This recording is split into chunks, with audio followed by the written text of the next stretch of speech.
Hi guys, I'm back. Today I'm going to read Esther 1-5, Proverbs 7, and Psalm 102. Let's get started. Now in the days of Ahasuerus, the Ahasuerus who reigned from India to Ethiopia, over 127 provinces.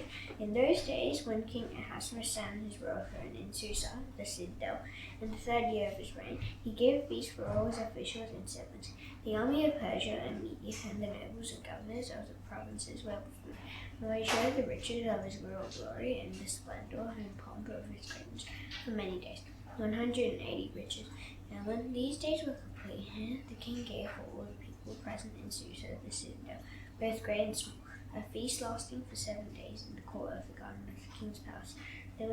There were white cotton curtains and violet hangings, fastened with cords of fine linen and purple to silver rods and marble pillars, and also couches of gold and silver on a moldy pavement of porphyry, marble, mother of pearl, and precious stone.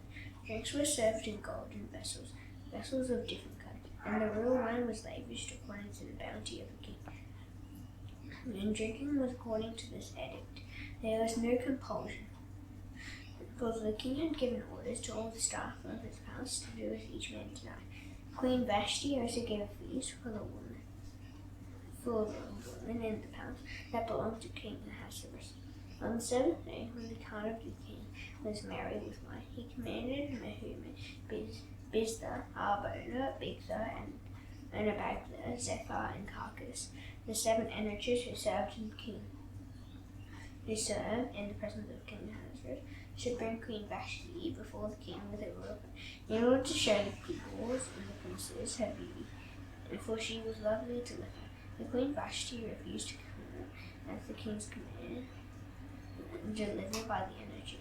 And at this the king became enraged, and his anger burned within him. Then the king said to the wise men, who knew the times, but this was the king's procedure toward all the reverse law and judgment. The men next to him being Karshana, Shephet, Admatha, Tarshish, Marsana, and Memucan, the 7 princes of Persia and Media, who saw the king's face and sat first in the kingdom. According to the law, that is what is to be done to Queen Vashti, because she has not performed the command of King Ahasuerus delivered by the energies.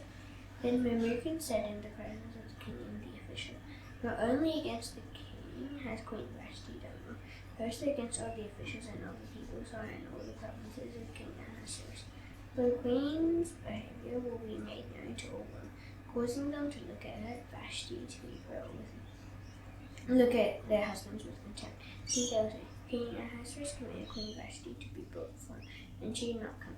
This very day, the noble women of Persian Media, who have heard of the queen's behavior, will say the same to all the king's officials, and there will be contempt and wrath and plenty. If it please the king, let a royal order go out from it, and let it be written among the peoples of the Persians and the Medes, so that it may not be repealed, that Vashti is never again to come before King Ahasuerus. And let the king give her a royal position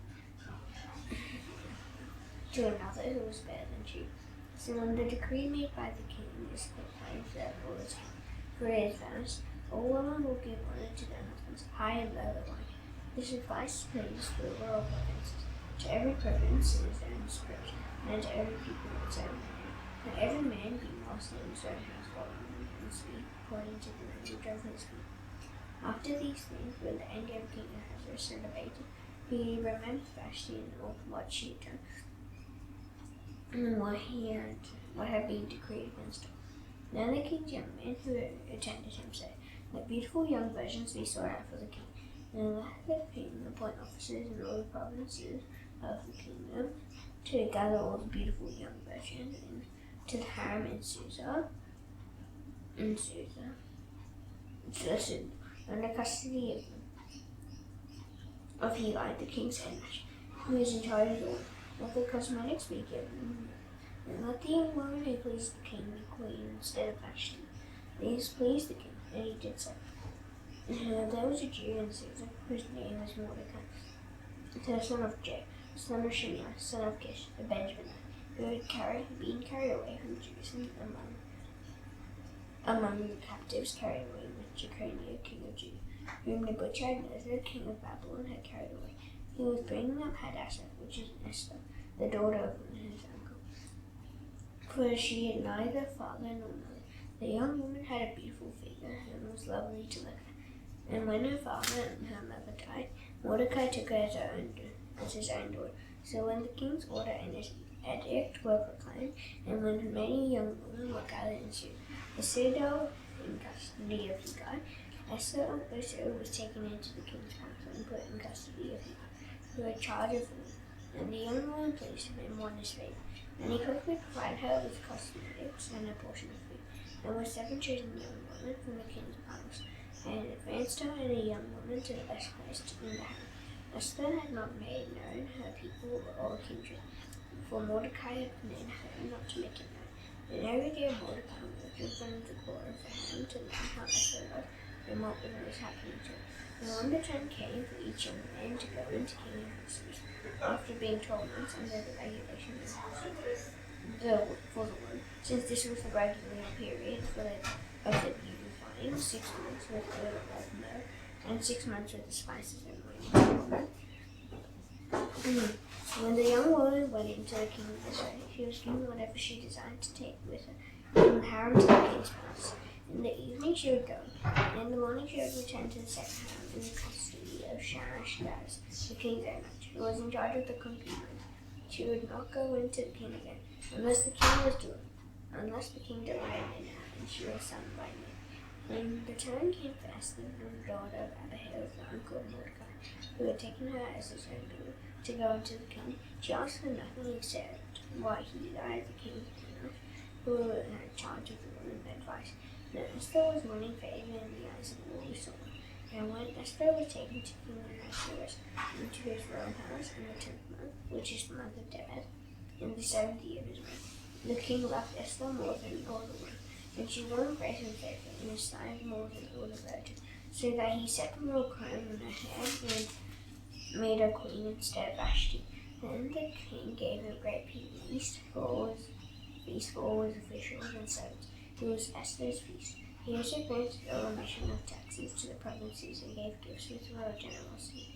Now when the virgins were gathered together at the same time, Mordecai was sitting at the king's gate. Esther had not made known her kindred or her people, as Mordecai had commanded her, for Esther obeyed Mordecai just as when she was brought up by him.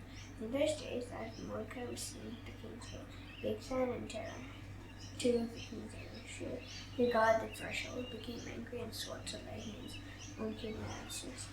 And this came to the knowledge of Mordecai, and he told it to Queen Esther.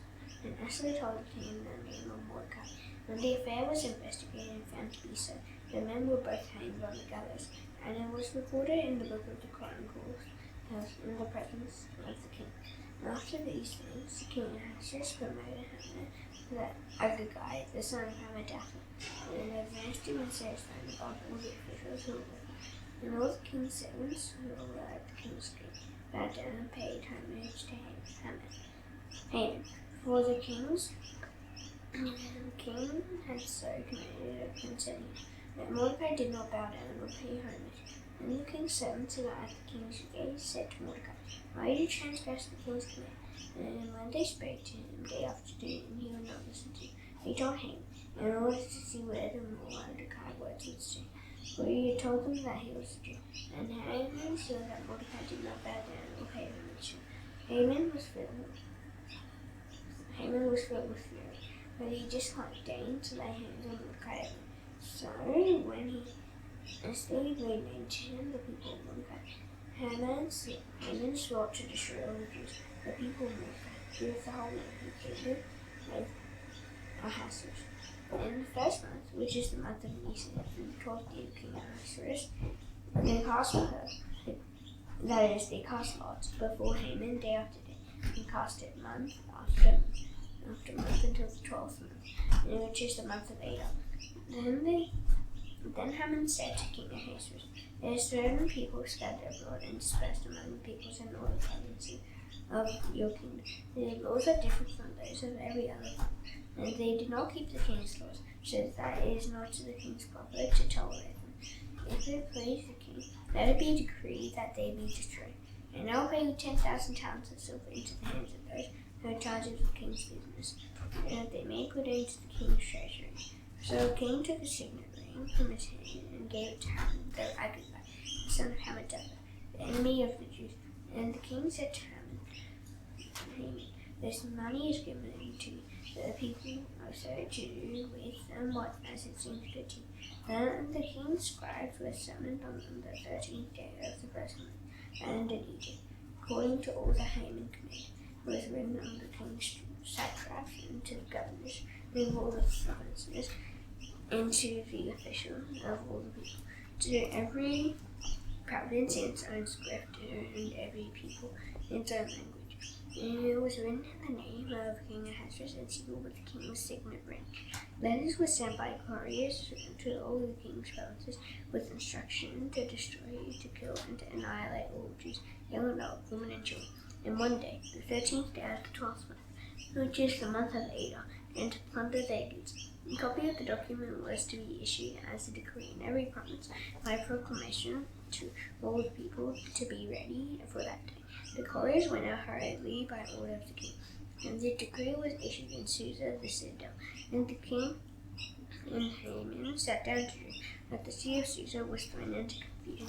When Mordecai learned all that had been done, Mordecai tore his clothes and put on a sackcloth and ashes, and went out into the midst of the city. And he cried out with a loud and bitter cry.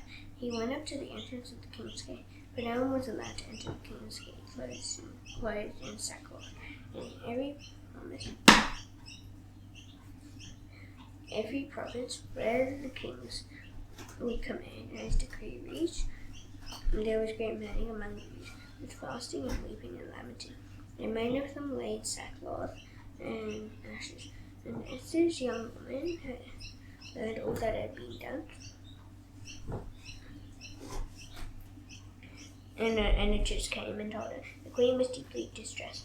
She sent garments to clothe Mordecai, so that he might take off his sackcloth, but he would not accept. Then Esther called for Hathach, one of the king's enchanters, who had been appointed to attend her, and ordered him to go to Mordecai to learn what this was and why it was. Hathach went out to Mordecai in the open skirt of the city in front of the king's gate, and Mordecai told him all that had happened to him.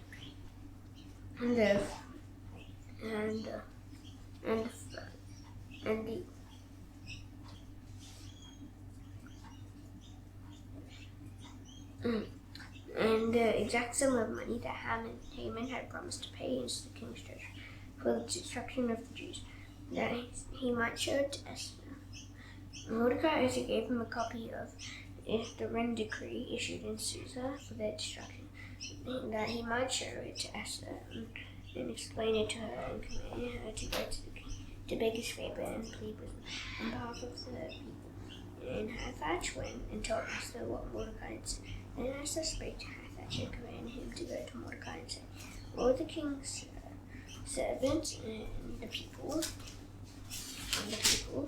of the king's provinces know that if any man or woman goes to the king inside the inner court without being called, but there is but one law to be put to death, except the one to whom the king calls out to go and serve him, so that he may live. But as for me, I have not been called to come into the king these 30 days. And he told Mordecai what Esther had said. And Mordecai told him to reply to Esther, do not think to yourself that in the king's house you will escape any more than all the other Jews. But if you keep silent at this time, relief and deliverance will rise for the Jews from another place, but you and your father's house will perish. And who knows what you have not come to the king for such a time as this. Then Esther told them to reply to Mordecai, go, gather all the Jews to be found in Susa, and hold a fast on my behalf, and do not eat and drink for 3 days, night or day. I and my young woman will worship fast as you do. Do not go to the king, though it is against the rule, and if I perish, I perish. Mordecai then went away and did everything as Esther had ordered. On the 3rd day, Esther put on her royal robes and stood in the court of the king's house, in front of the king's court, while the king was sitting on his royal throne inside the throne, opposite the entrance to the palace. And when the king saw Queen Esther standing in the court, she won favor in his sight, and he held out to Esther the golden scepter that was in his hand. Then Esther approached and touched the tip of the scepter, and the king said to her, What is it, Queen Esther? What is your request? It shall be given you, even to the half of my king. And Esther said, If it please the king, let the king and Haman come today to a feast that I have prepared for the king. Then the king said, Bring Haman quickly, so that we may do as Esther has asked. So the king and Haman came to the feast that Esther had prepared, and they were drinking wine after the feast. The king said to Esther, What is your wish? It shall be granted you. And what is your request? Even to the half of my king, it shall be fulfilled. Then Esther answered, My wish and my request is, if I have found favor in the sight of the king, and if it please the king to grant my wish and fulfill my request, let the king and Haman come to the feast that I will prepare for them. For tomorrow I will do as the king has said. And Haman went out that day in joyful and glad heart. When Haman saw Mordecai at the king's gate, that he neither rose nor trembled before him, and he was filled with wrath against Mordecai. Nevertheless, Haman restrained himself and went home. And he sent and brought his friend and his wife Zeresh. And Haman recounted to him the splendor of his riches, the number of his sons, all the provisions with which the king had honored him, and how he advanced him above the officials and the servants of the king. Then Haman said, Even Queen Esther, let no one but me come with the king to the feast she prepared. And tomorrow also I am invited by her together with the king. Yet all this is worth nothing to me, so long as I see Mordecai the Jew sitting at the king's gate. Then his wife Zeresh and all his friends said to him, The gallows 50 cubits high be made, and in the morning tell the king to have Mordecai hanged upon it.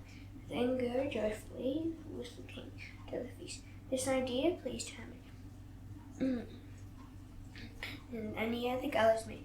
On that night the king did not sleep, and he gave orders to bring the book of memorable deeds, the Chronicles, and they were read before the king. And it was found written how Mordecai had told about Bigthana and Teresh, two of the king's eunuchs, who guarded the threshold, and who had sought to lay into King Ahasuerus.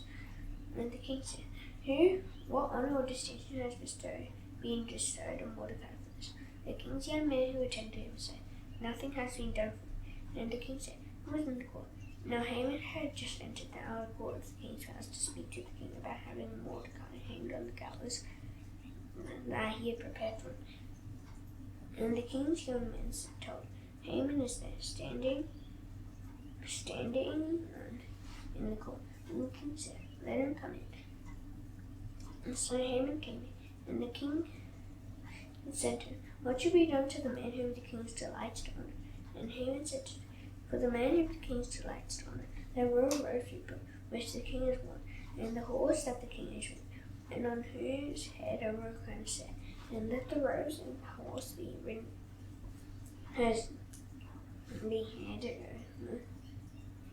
handed over to one of the king's most noble officials. Let them dress the man whom the king delights to honor, and let them lead them on the horse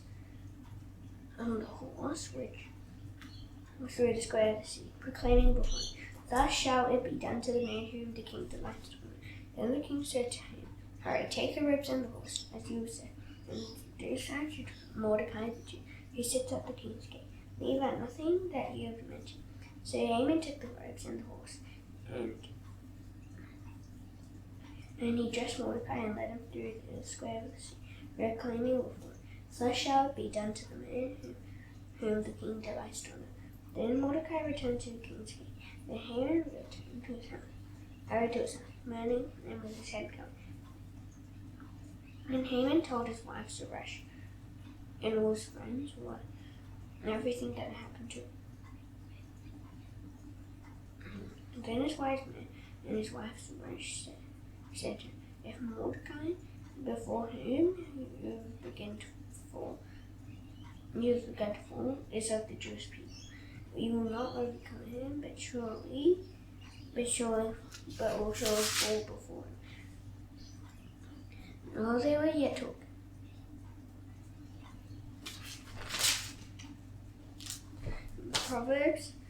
Proverbs 7.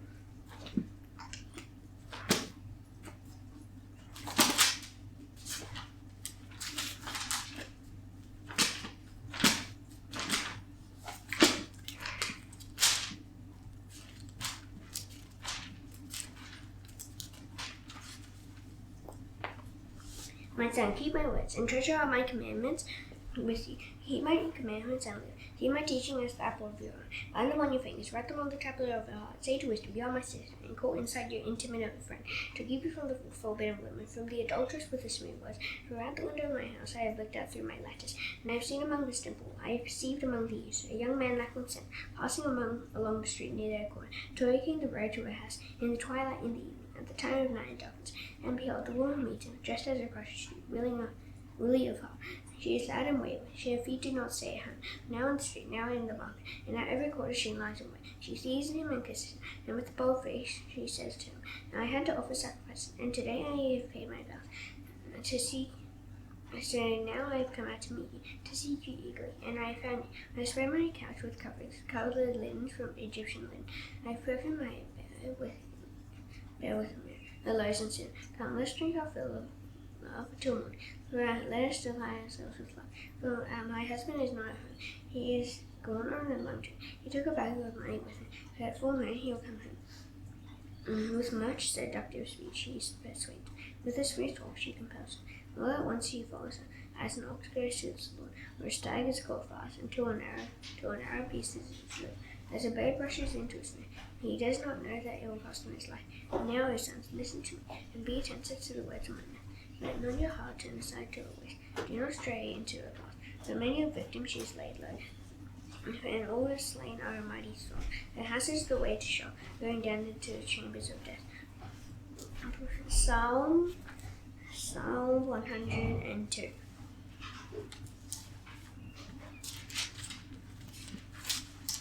Hear my prayer, Lord. Let my cry come to you. Do not hide your face from me in the day of my distress. Incline your ear to me. Answer me speedily in the day when I call.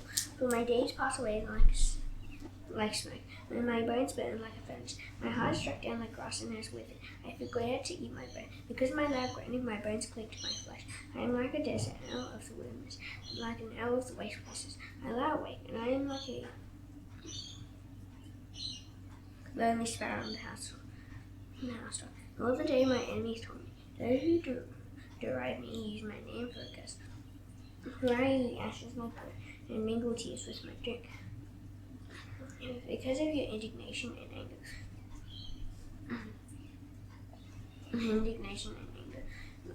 for you have taken me up and thrown me down. My days are an evening shadow.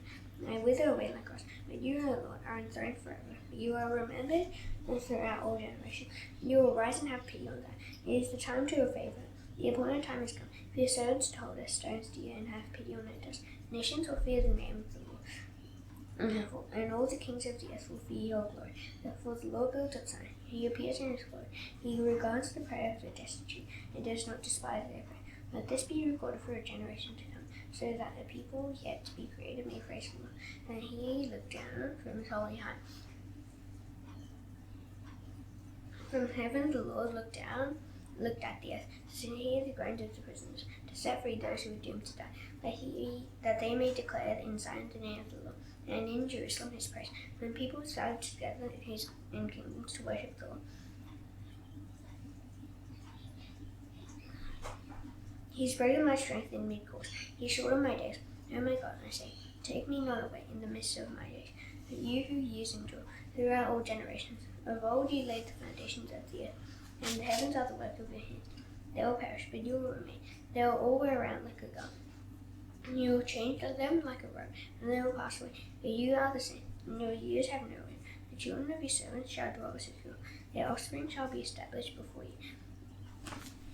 Now thus done, I shall now do the Lord's prayer. Please bow your heads. Our Father in heaven, hallowed be your name. Your kingdom come. Your will be done on earth as it is in heaven. Give us today our daily bread.